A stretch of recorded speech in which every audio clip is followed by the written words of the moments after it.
Nothing is more important in life to me than sleep. If sleep is right, life is right. It is abnormal how good my sleep is. In the past 7 days, I've had 7 perfect nights of sleep performance, 100%. People are curious what I'm doing for sleep, and the night routine is really about prep for sleep. It happens at the same time every night, no matter what. Now, if you didn't know Brian Johnson, he's essentially an entrepreneur and he's also the founder most recently of Blueprint, and I quote from his website, "is an algorithm that takes better care of me than I can myself." So in other words, Brian's goal with Blueprint is to use data, AI, and algorithms to make decisions for him every day about his health, because as humans we're like too intelligent for our own good. You know, we can't trust ourselves to make good decisions every single day for our health right now and in the future, which is ultimately the goal on this channel. If you didn't know me, I am Holly. Welcome to this channel if you are new, and as a little disclaimer, I am a biology geek, science graduate. I am simply trying to relay accurate, up-to-date science that we can all like incorporate some of into our day-to-day lives. And as you've probably gathered by now, this video is all about sleep. I want to dive into a bit more detail about sleep. What I'm going to do is I'm going to talk about some of the key elements within Brian Johnson's sleep routine. I'm then going to explain why he does those things, and then thirdly I'm going to share with you guys some like easy ways in which you can adapt his routine or start to incorporate some of these things into your own life to like improve your sleep ultimately. So definitely like this video if you enjoy it and you find it useful. If you're new, as I said, welcome. You can subscribe, and we have a lot to talk about, so we're gonna dive straight into the video. So I watched Brian Johnson's full sleep routine. It's a 30-minute video. It's pretty long, and I also got these elements from his website, so on Blueprint, because for Brian, like, sleep is a top priority. It's a non-negotiable. And the first thing I'm going to talk about is his wind down routine. Every day Brian basically wakes up at the same time, and he also goes to bed at the same time, so that is around 8:45 and 9:30. He has a 1 to 2 hour wind down window where he doesn't like use screens, he interacts with his family, and he also apparently does a 5 to 10 minute meditation before he goes to bed. So the first thing to say about this is, you know, Brian has this very strict routine every single day, every weekday, every day on the weekend.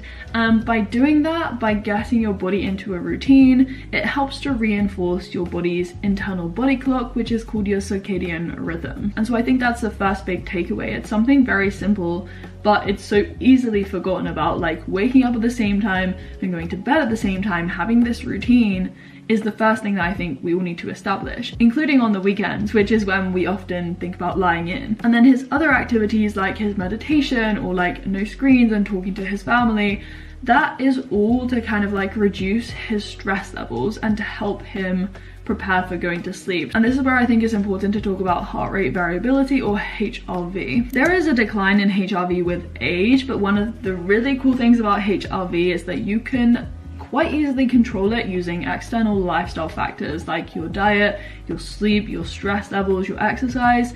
It's very easily controlled. So Brian has invested a lot into improving his HRV. He even does like HRV therapy as well within his night routine. So he uses like electrical stimulation of his vagus nerve to try and like reduces stress levels and increases HRV. And HRV, if you didn't know, is essentially a measure of the variation in time intervals between consecutive heartbeats. Your heart isn't like a precise metronome. That's not healthy. There is a healthy level of variability, hence HRV. So an optimal HRV basically reflects better overall health, improved cognitive performance, and this variability reflects a level of like adaptability. You know, your body can better adapt to changes. So it's good to have like a higher or an optimal HRV for you. HRV also reflects the activity of your autonomic nervous system, so everything that goes on in your nervous system unconsciously basically, and it reflects the balance and activities between your parasympathetic nervous system and your sympathetic nervous system. So the parasympathetic nervous system is basically what we say rest and digest, you know, when you're relaxed and not as stressed, whereas your sympathetic nervous system is all about, you know, high stress levels, your body's in fight or flight mode. And again, a higher HRV reflects like a dominance of the parasympathetic nervous system, so you're more relaxed and not as stressed. So going full circle, obviously Brian does things before he goes to sleep to feel less stressed, and that is indicated by a higher overall HRV. And there are honestly loads of ways that you can de-stress in the evening. I would definitely advise avoiding screens for not only this reason but others I will talk about, but like you could do yoga or like stretching, you could read a book, do some breathing exercises, talk to your family or your friends, the people you live with. It's something that we very often omit from our nighttime routine, but this wind down period is ultimately very important. The second key aspect of Brian's routine is quite a simple one, but he ultimately sleeps with blackout blinds, so the whole room is like pitch black. And there is again a very strong biological reason to do this. Sunlight as a stimulus, what it does is it promotes wakefulness and it makes you feel less tired because it inhibits the release of a hormone that we call melatonin. Now, melatonin is released from a gland in your brain, and it's also called the sleep hormone or the hormone of darkness because it's released in response to darkness, and it helps to promote sleep by impacting your circadian rhythm. So ultimately, if you have a blackout room with no light, you're not going to be inhibiting melatonin. So melatonin can be released when you know it's the nighttime, and it can help to promote sleep. Like if you don't have blackout blinds or curtains, I would strongly advise like trying to sleep in a pitch black room. Like if I have lights on anywhere, even if that's like a tiny glowing light from a charging wire, I'm so annoyed. I have to cover it up. And leading on from that, the next thing to say is that Brian actually takes exogenous melatonin as a supplement. And I mean, Brian takes like over 100 supplements a day. I know that sounds very crazy, but one of these, yes, is melatonin. As I said, melatonin is this hormone. It's released from the brain. There is again this kind of age-related decline in melatonin, and that might be the reason why people, as they get older, they don't sleep for as long, or they have more sleep disturbances during the night. And it's also prescribed for like sleep disorders like insomnia, also to combat jet lag. Now with this one, I am not suggesting you should start taking melatonin as a supplement. I mean, in the UK, which is where I am, not the US, where you can get it as a supplement, you can only get melatonin prescribed. I also feel like more research needs to be done in this area regarding like the optimal dose of melatonin, the timing of its use, whether it has any long-term health effects. Like it doesn't seem to have any adverse side effects, but I think the long-term side effects still need to kind of be like confirmed if you take melatonin, say every day like Brian. I think one of the better things that you can do very easily at this point is to, as I said before, like limit light exposure in the lead up to you going to bed. I mean, one of the worst things that you can do, I've been there, I'm sure we've all been there, you might be there right now as you're watching this video, but like you're in a pitch black room and you're on your phone, which is a tiny bright screen. You know, that's one of the worst things you can do because that light is very clearly going to be inhibiting melatonin, which is what we don't want. And that also leads me on to my next point, which is Brian uses blue light filter blocking glasses. Blue light blocking glasses. Right, yeah. Now I read that he like uses these after 7 p.m. and you know, the first thing I need to say is that we live in a very illuminated world. Like way back when there weren't street lights, we didn't have electronic devices that are like emitting a lot of blue light. We also have this shift towards more energy efficient light bulbs and LEDs, which I'm all for environmentally, but they emit more blue light or blue light wavelengths. We shouldn't ignore the fact that blue light is beneficial. You know, it can improve reaction times, promote alertness, improve cognition during the day, but at nighttime we know that it can disturb your sleep and hinder your sleep quality, and that's because blue light inhibits melatonin more than other wavelengths of light. Now in terms of a solution to this, as I said before, like one of the easiest things you can do is avoid being on a screen. And if you do need to be on a screen like close to your bedtime, I would turn down the brightness, and you can also get applications like F-Lux, for example, that automatically adjust your screen brightness. Like your screen goes really red, it looks like your computer or something is really hot, but it adjusts the brightness for you. And in terms of blue light blocking glasses, which is obviously what Brian talks about, I have used them. I used to have prescription blue light blocking glasses. This was all yes before laser eye surgery, which I made a whole video about if you are interested, and I can link that down below. But even if it was psychological, I feel like they did help me. But having like read some of the literature in this space, I don't think the results are very conclusive right now. A lot of the most recent studies actually don't show that there is any benefit in using blue light blocking glasses. Like, there's no improvement in sleep. Another thing to say is that like on the market with the commercially available glasses, a lot of them vary in their quality. Like, you don't actually know which specific wavelengths are being specifically blocked. So with this one, I would take it with a pinch of salt. You know, if you want to try these glasses for yourself, and I might try them again at some point, and it works for you, then great. But like, I'm not saying to go and buy them because I can't guarantee that it's going to have any effect on your sleep. So the next thing I wanted to talk about within Brian's sleep routine that I thought was quite important was temperature regulation. He essentially has a mattress, which I believe is from A-Sleep, that automatically adjusts his temperature throughout the night. I mean, I wish I had this mattress. We don't all have the luxury of investing in mattresses like these ones. They are very expensive, but I thought it was worth talking as well, as I've been knowing, about why he does this. I'm sure a lot of you guys know our core body temperature is 37 degrees Celsius. I'm talking in Celsius because I cannot do Fahrenheit. I'm so sorry if you work in Fahrenheit, but 37 degrees C. And during the day, your temperature basically rises and then it falls during the night. So your lowest body temperature is recorded normally between like 2 to 4 a.m. and then it will start to rise again. On top of that, you also have temperature fluctuations as you go through different sleep stages. So we have what's called REM sleep, rapid eye movement sleep, and then you have 3 stages within non-rapid eye movement sleep.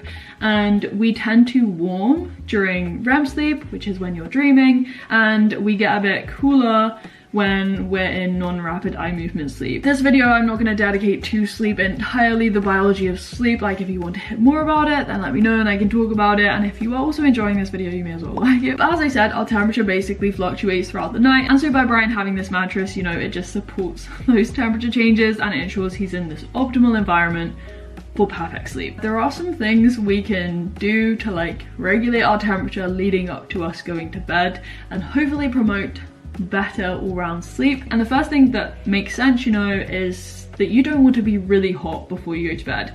If our temperature is trying to drop as we enter sleep, having a really hot core body temperature is not going to help you. It actually leads to like less REM sleep and less deep sleep, so lower quality sleep. We know that. The optimal temperature then for your environment to promote great sleep is actually 18.3 degrees Celsius, but you want to be like warmer under the covers, so you create this like temperature gradient so you can lose heat to the cooler environment around you. The other really cool thing that is actually well studied in science is what we call the warm bath effect. And this doesn't actually have to be a bath, you know, you can have a warm shower or you could just put your feet in some warm water for literally like 10 minutes and like 1 to 2 hours before you sleep. And what this does is it like warms up your body, so it starts to promote heat loss. And the way in which we lose heat, especially from our skin, is through vasodilation. So our blood vessels allow more blood to flow to the skin surface and we lose more heat by radiation,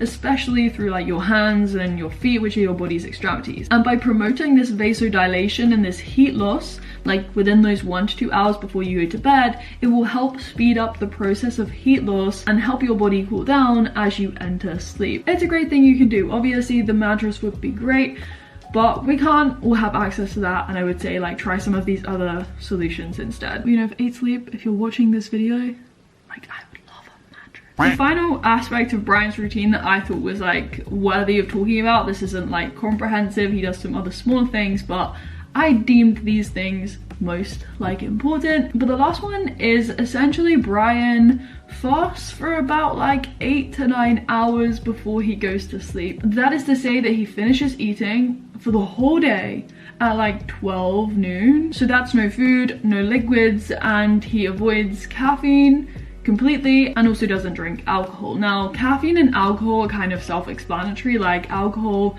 really disrupts your sleep at any point in the day, and also caffeine, we know it's a psychoactive drug, it's a stimulant, promotes wakefulness, and the thing to remember about caffeine is that it has a half-life of 5 hours on average. That's a half-life. So on average, after 5 hours of drinking that cup of coffee, you'll have metabolized half of it.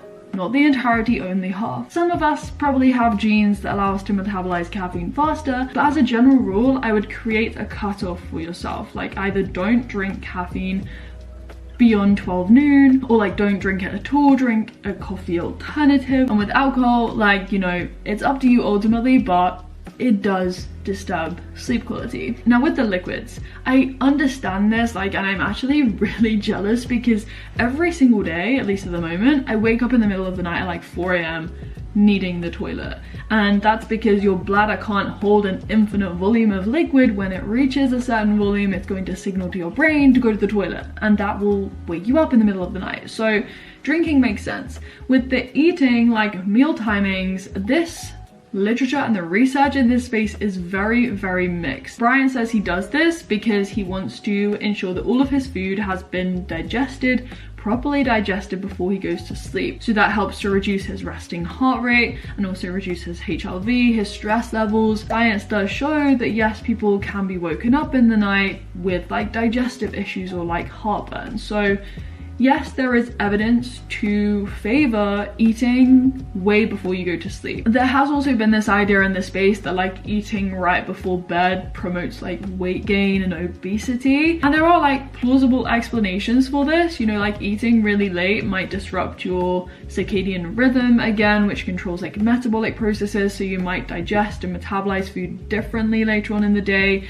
Studies also show that your satiety signals are also different when you eat like the same meal throughout the day. So, you know, you might end up overeating late at night because you're not feeling as full and satisfied. But as I said, I would be very cautious in this research area. Like, don't believe everything that you are fed straight away, no pun intended. But, you know, like a lot of this original data comes from studies looking at food intake and meals before bed that are like big energy dense meals, whereas there are more recent studies that look at, you know, like small meals with, you know, a lower energy composition but are like really nutrient dense. They can have beneficial effects both in young and older populations, because that consumption of food before bed helps to promote protein synthesis and like muscle growth throughout the night and throughout your sleep, which is a restorative process. And overall, what I'm basically trying to say is that I think we definitely need a lot more research in this space to look specifically at like the type of meal before you go to bed,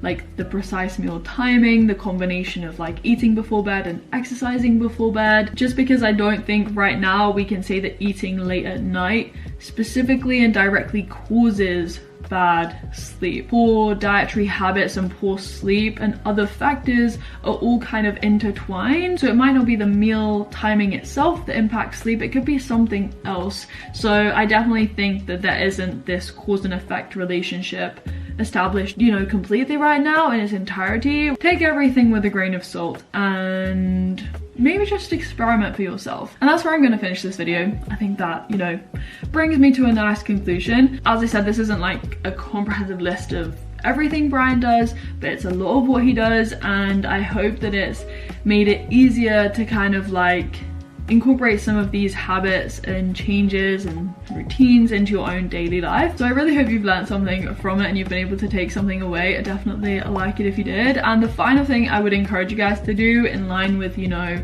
personalizing this and listening to your own body and experimenting, would be to like invest in a device that can track your sleep, because, you know, without knowing what your sleep looks like right now before you implement changes, how will you know whether it's improved it or not? So that is where I will leave it for today. I mean, if you would like to see me actually try every single thing in Brian's sleep routine to try and get this perfect sleep score, let me know. Like this video or leave something in the comments, because I'm willing to try it. If you are new around here, you can subscribe, hit the bell so you know when I upload. I will leave down below, as I said, my latest eye surgery video, and I recently made one all about, you know, the reasons why you're tired all the time. I mentioned a few things about sleep, so I can link that down below as well, because if you like this one, I also think you'll like that one. But I feel like I'm waffling right now, so I will leave you guys as always with the bloopers and speak to you very soon in another video. Bye guys! We are in a jumper which hasn't featured so much this winter season yet. No, this is not the final one. Variation in time intervals between consecutive heartbeats is such a mouthful. Wow. That, you know, you don't want to. Hello, Alexa? Whoa, we look like Hagrid. I was windswept this morning.